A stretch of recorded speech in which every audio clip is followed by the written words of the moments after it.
Muhammad receives a false revelation from the angel Gabriel that we know is a false revelation. And why is this important? Well, when Muhammad makes various statements, we don't believe that prophets are perfect, right? No. We don't believe that everything a prophet says is correct or accurate, right? He's not inspired in every instance. Right. So if a prophet believes something weird, we wouldn't hold that against the prophet. It's when he claims to be receiving revelation and that turns out to be wrong, then we've got a problem on our hands. And so many of Muhammad's claims about different things, we might say, oh, well, he was an illiterate 7th century caravan trader, so we're going to let him slide on those things. Not the case when he claims that he just received something from the angel Gabriel. And we actually have it in the Muslim sources where he says, in response to a question, I just got the answer from the angel Gabriel, and it turns out to be what we would recognize today as complete, total nonsense. What am I talking about, Sam? Oh, well, you're talking about the following hadith. And again, it comes from Sahih Bukhari, Volume 4, Book 55, number 546. Sahih Bukhari, Volume 4, Book 55, number 546, where a Jew came and tested Muhammad to see whether he's a true prophet or not. So it's not just Muhammad claims to get a revelation. This is a man is testing him to see whether he is a true prophet. Exactly, a Jew. And so this is supposedly clear proof that Muhammad is who he claims to be in 100%. Response to a challenge from a Jewish critic. Exactly. This is when Muhammad came to Medina, and it's okay, you claim to be a prophet. Well, I got 3 tests for you. Narrated Anas, when Abdullah bin Salam heard the arrival of the Prophet at Medina, he came to him and said, I'm going to ask you about 3 things which nobody knows except the Prophet. Notice, no one can know these 3 things except the Prophet, and yet Abdullah bin Salam knew them. Right? What is the first portion of the hour? What will be the first meal taken by the people of paradise? Why does a child resemble its father, and why does it resemble its maternal uncle? So you got the 3 tests, right? Let me repeat the last one. Why does a child resemble its father, and why does it resemble its maternal uncle, meaning his mom's brother or her mom's brother? Allah's apostle said, now watch this, Gabriel has just now told me of their answers. Abdullah said, he, Gabriel, from amongst all the angels is the enemy of the Jews. That's what this Jew supposedly told Muhammad. Allah's apostle said, the first portion of the hour will be a fire that will bring together the people from the east to the west. The first meal of the people of paradise will be extra lobe. Here it says cow date lobe. Yeah, it's fish. A fish liver. It's fish guts. That will be the meal that they're going to eat in paradise, right? Yeah, that's what they want. As for the resemblance of the child to its parents, if a man has sexual intercourse with his wife and gets discharged first, the child will resemble the father. And if the woman gets discharged first, the child will resemble her. On that, Abdullah bin Salam said, I testify that you are the apostle of Allah. Abdullah bin Salam further said, O Allah's apostle, the Jews are liars. And if they should come to know about my conversion to Islam before you, ask them about me, they would tell a lie about me. Now, I can stop there. You got the point, right? Yeah, here's the point. Muhammad has asked 3 questions to test whether he's a prophet, because only a prophet knows the answers to these questions. But Abdullah somehow knows the answers as well, because he knows that Muhammad has gotten the right answers. Now, there are multiple problems here. Multiple problems here. Notice that the first 2, his responses to the first 2 questions, he could have said anything, right? Yeah. He could have said the Stay Puft Marshmallow Man will be the sign of the judgment. He could have said the first meal will be roasted Stay Puft Marshmallow Man. He could have said anything, right?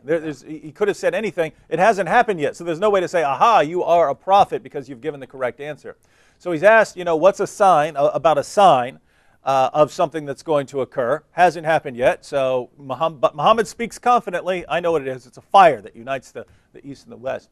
And then he's asked about the first meal in paradise. Well, how are you going to know that? Again, you could say anything. You could say fish liver. You could say pork rinds. Yeah, you could say pork rinds. You can say whatever you want, right?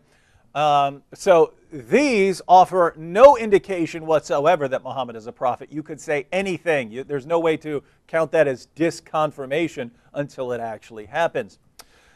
But the third The third response is something we can test. It's something that Abdullah couldn't have tested during his time, but it's something that we know is false. Muhammad is asked something that people had observed many times during his time and throughout human history.